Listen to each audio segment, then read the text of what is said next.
Salut à tous. Il paraît qu'il faut jamais dire jamais.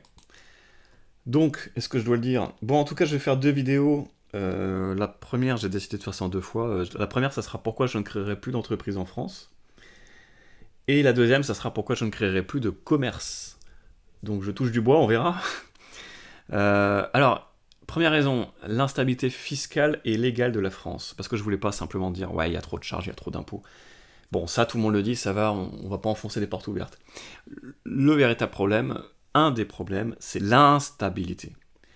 Lorsque j'ai ouvert ma première entreprise, je devais faire tout un montage avec le comptable là, pour acheter des parts sociales. Et je devais rembourser avec des dividendes une partie donc, du crédit bancaire pendant que je me payais en salaire au minimum en amont. Donc il y a en amont et en aval. Donc il y a les salaires et les dividendes. C'est deux choses séparées. Pour ceux qui connaissent absolument rien, les dividendes c'est en fin d'année. C'est comme les actionnaires avec les grosses entreprises. Tu peux ne toucher ça que en fin d'année, enfin au moment de ton bilan comptable, alors que le salaire, tu peux te le verser tous les mois et tu dois payer l'URSSAF. Et puis l'impôt revenu. Bref, on avait fait tout un business plan, tu t'endettes sur 7 ans, crédit bancaire, machin, tout le tralala, et paf, t'as un changement de président et toutes les lois changent. Et ça, c'est intenable, ça, pour un entrepreneur. Donc, à l'époque, je crois que c'est Hollande qui débarque au pouvoir, mais pour être honnête, je crois même que c'était Sarkozy qui avait fait voter cette loi, et qui a filé la patate chaude à Hollande, et Hollande l'a appliqué au moment où il est arrivé. Mais bref, du jour au lendemain, on s'était retrouvé avec tout un montage comptable qui ne fonctionnait plus.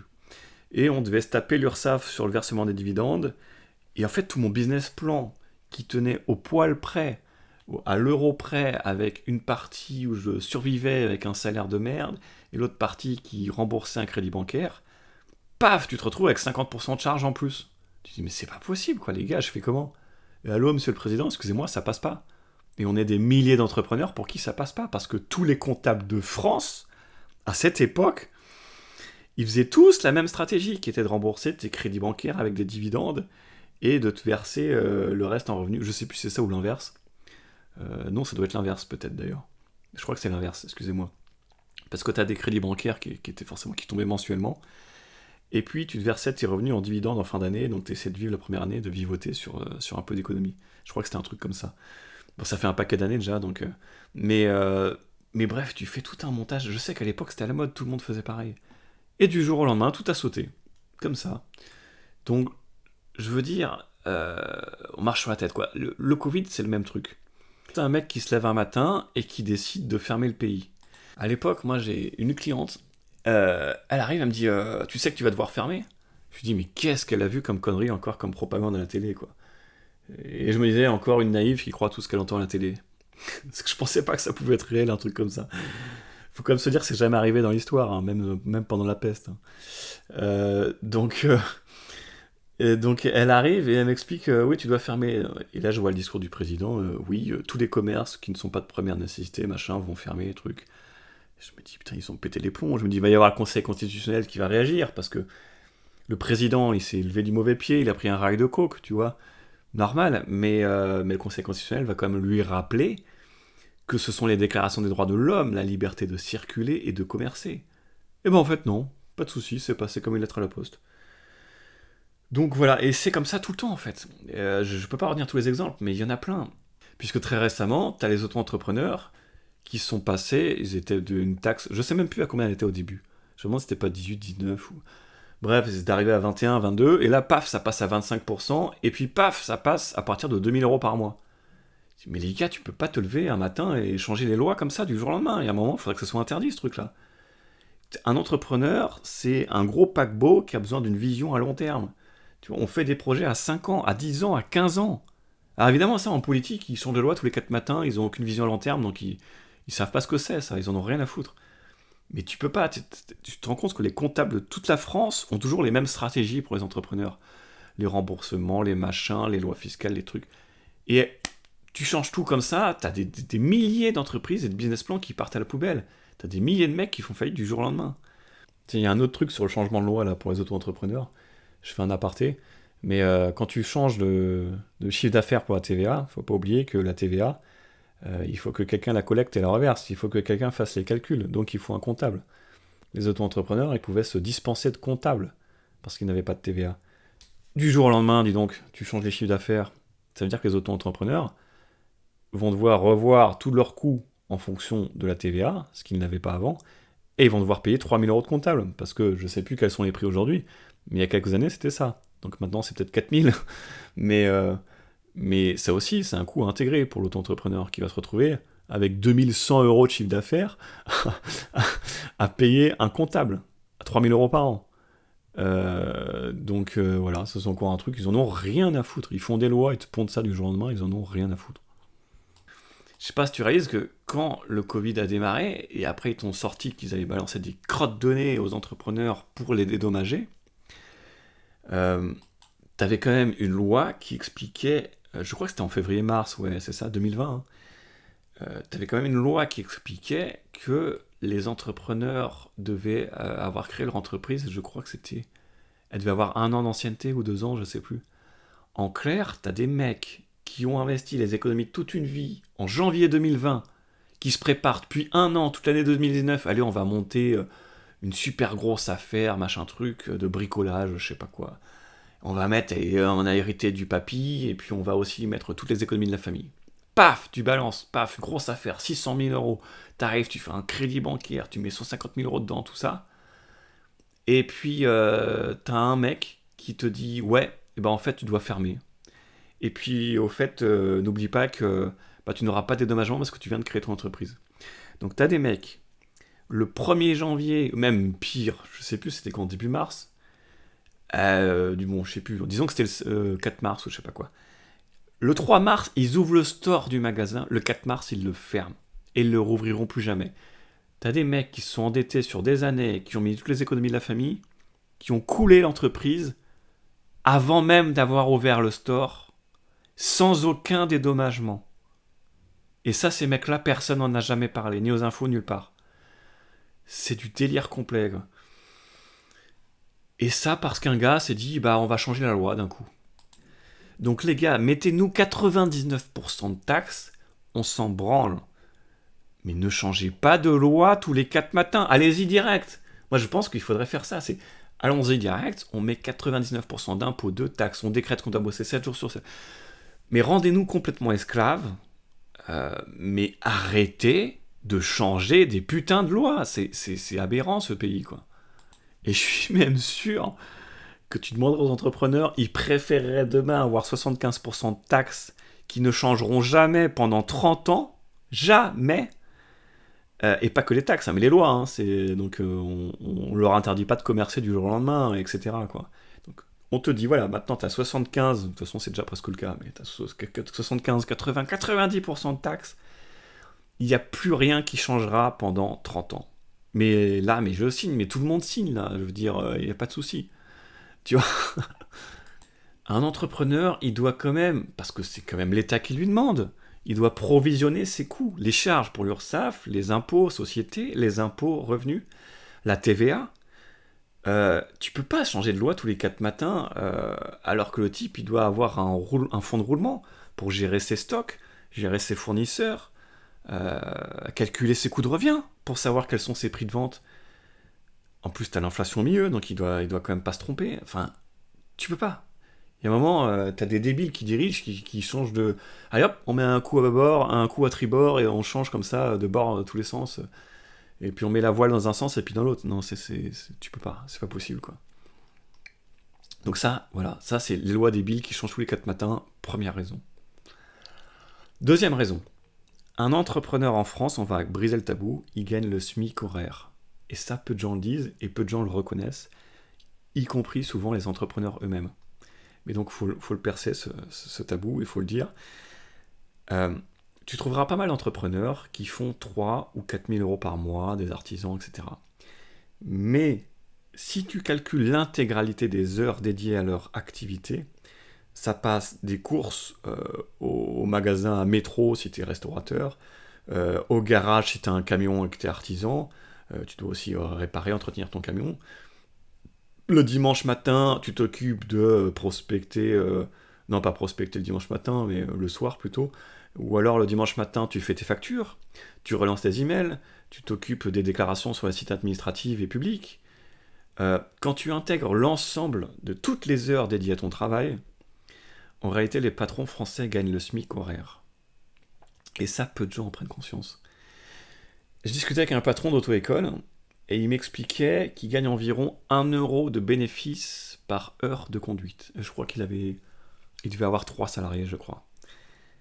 1 € de bénéfice par heure de conduite, et il m'expliquait qu'en fait, tout était englouti très rapidement au moindre dérapage. C'est-à-dire que très régulièrement, t'as des apprentis conducteurs qui lui défonçaient un pneu sur un trottoir et qui crevaient le pneu. Tu peux avoir plein de trucs comme ça qui font qu'en fait il engloutissait 1 semaine, 2 semaines, un mois de bénéfices des fois avec un aléa. Et ça, c'est propre à tous les entrepreneurs. C'est comme le type qui est, je sais pas, livreur coursier, et en fait, il fait du 10-11 heures par jour et plus, et il se retrouve en fin de journée crevé en fin de semaine, et ben là, il a pas vu, il se dépêchait pour faire son dernier client parce que c'est un nouveau client qu'il vient d'avoir, c'est un gros contrat, il est tout content, et il doit surtout pas le perdre. Et là, il se prend un radar, et il se fait 135 € d'amende. Et là, il a englouti tout ce qu'il a gagné, en fait, pendant la journée. Donc, ou 2-3 jours, si tu calcules vraiment toutes ces charges. Donc, c'est...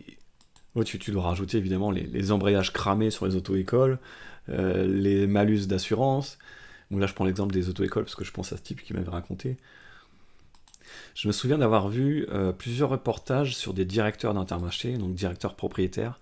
Je crois que c'est un des magasins, comme Leclerc, hein, je crois, où tu peux être propriétaire du magasin, et les types faisaient, mais 80 heures semaine. Le type était là à 5 heures du matin pour ouvrir le magasin, pour enlever l'alarme, parce qu'il n'y a que lui qui connaissait le code de l'alarme. Il commençait aussi, directeur patron du magasin, il déchargeait les camions, il mettait la cravate à 8 ou 9 heures, mais avant il déchargeait les camions. Et il faisait la fermeture à 21-22 heures. Le type faisait des heures de dingue, de dingue. Et après, on te disait un reportage, oui, il fait, je sais plus combien, 4 000 € par mois. Mais c'est de la folie, quand tu calcules combien il fait, mais il fait du SMIC horaire.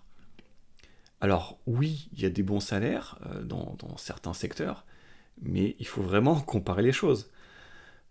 Parce que sur le SMIC horaire, quand tu es salarié, tu as quand même un avantage.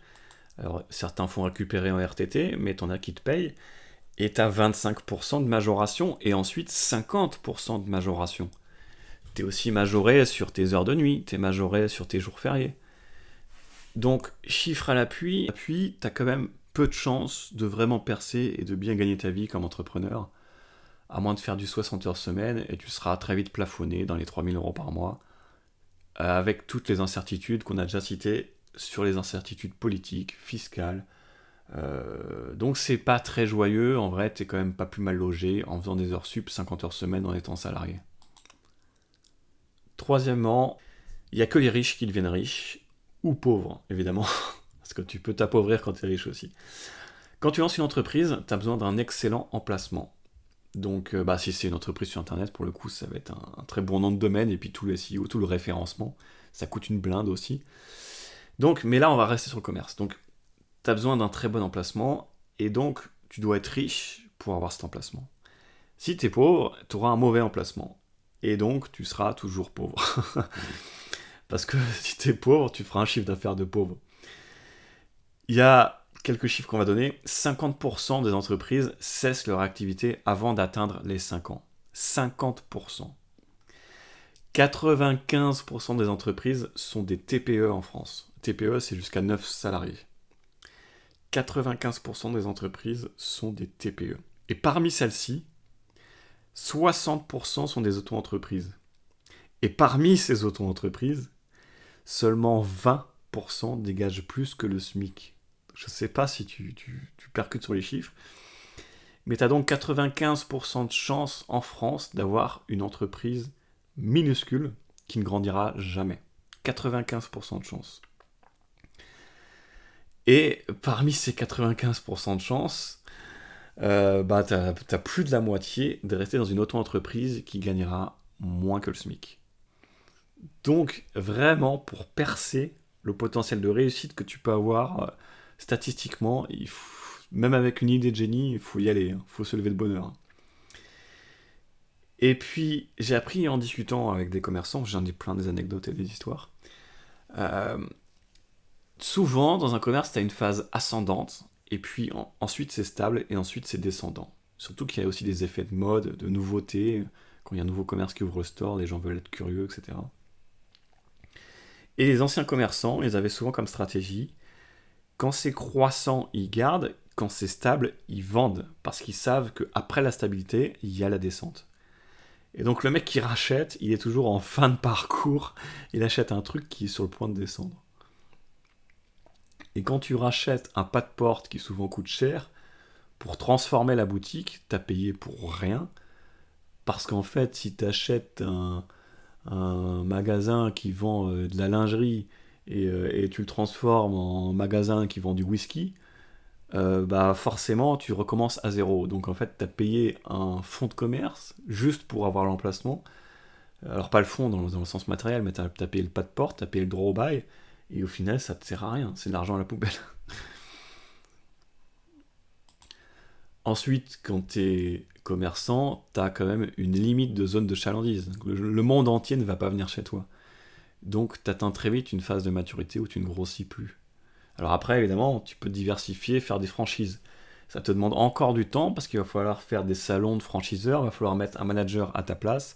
Pendant ce temps, tu réduis les marges de ton magasin. En France, bah, tu ne gagnes rien. Donc, on va y venir après. Donc, c'est voilà, c'est le serpent qui se mord la queue. Statistiquement, pour percer et faire une vraie réussite, tu as très peu de chance. Et tu es dans un pays, il faut se rappeler, qui n'a aucune croissance. C'est de l'ordre de 0,5% par an. Donc, c'est un pays qui détruit de la valeur chaque année. Donc, tu es dans un pays qui n'augmente pas. Comment veux-tu que ton chiffre d'affaires augmente? Statistiquement, encore une fois, les statistiques vont à ton encontre. Tu ne pourras pas. Tu pourras, potentiellement, mais statistiquement, tu ne pourras pas augmenter la valeur de ton entreprise puisque ton pays est en décroissance. Donc, s'il détruit la valeur, comment veux-tu augmenter la tienne? Ça me paraît très paradoxal. Alors après, certains vont vendre au bout de 5 ans, 10 ans, le commerce plus cher qu'ils ne l'ont acheté, et ils sont contents. Tu sais, c'est comme les mecs qui revendent l'immobilier, ils ont fait une culbute. Sauf que au bout de 5, 10 ans, normalement, si tu es commerçant, tu le sais, tu as augmenté tes prix. Parce que tes fournisseurs ont augmenté leurs prix. Ça s'appelle l'inflation. Donc au bout de 5, 10 ans, certes, tu vends plus cher, et je te le souhaite, parce que si tu vends le même prix, tu as perdu de l'argent. Donc au bout de 5, 10 ans, tu vends plus cher, mais parce que tu as pris 3% d'inflation par an. Si c'est pas 5 ou 7 ou 8. Donc évidemment que tu vends 10, 15, 20, 30% plus cher au bout de 5, 10 ans, parce qu'en réalité, tu ne fais que couvrir l'inflation. Donc ton prix est plus élevé, mais en fait, c'est le même prix. C'est exactement le même prix si tu déduis l'inflation. Et ce qui est drôle, c'est que tu repayes un impôt sur la plus-value sur la plus-value que tu as faite parce que tu as vendu plus cher. Donc ça veut dire que tu te fais imposer par la dévaluation monétaire qui s'appelle l'inflation, et tu te refais imposer sur cette dévaluation une deuxième fois à la sortie quand tu revends le commerce. C'est magnifique. Donc ce point-là est un chapitre important. C'est qu'en gros, tu as 95%, donc presque l'intégralité de la France, qui a des TPE, des toutes petites entreprises. Parmi celles-ci, tu as une bonne partie qui sont des auto-entreprises qui ne gagnent même pas le SMIC. Voilà, c'est ça être entrepreneur en France. Faut jamais oublier.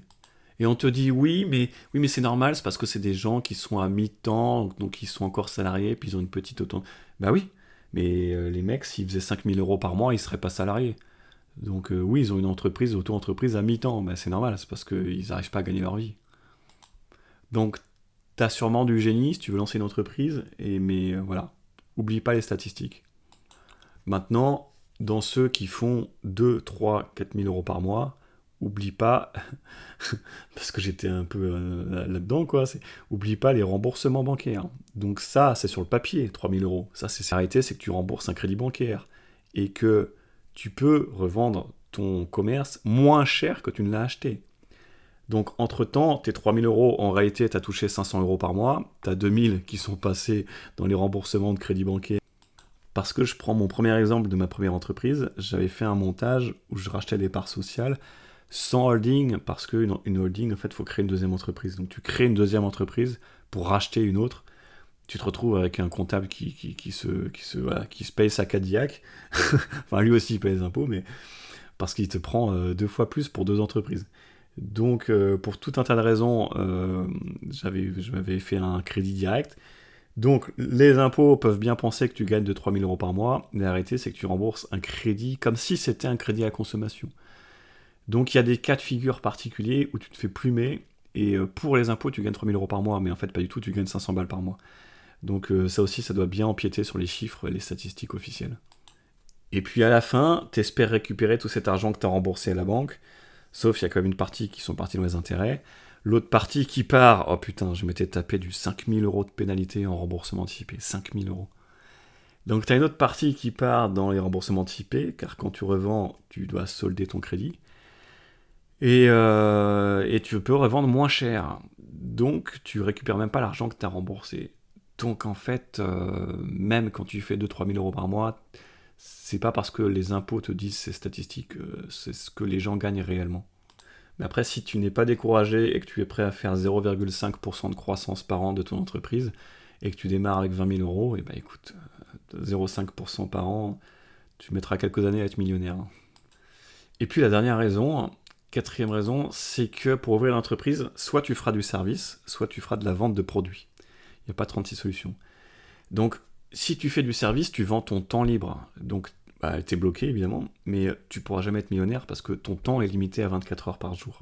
Donc, tu vends ton temps de vie. Et il y a une limite, forcément. Donc, après, sinon, tu vends des produits. Et là, tu vas avoir besoin de coûts supplémentaires parce que tu as un local, une surface de vente. Éventuellement, à défaut, si c'est Internet ou autre, tu vas avoir une surface de stockage.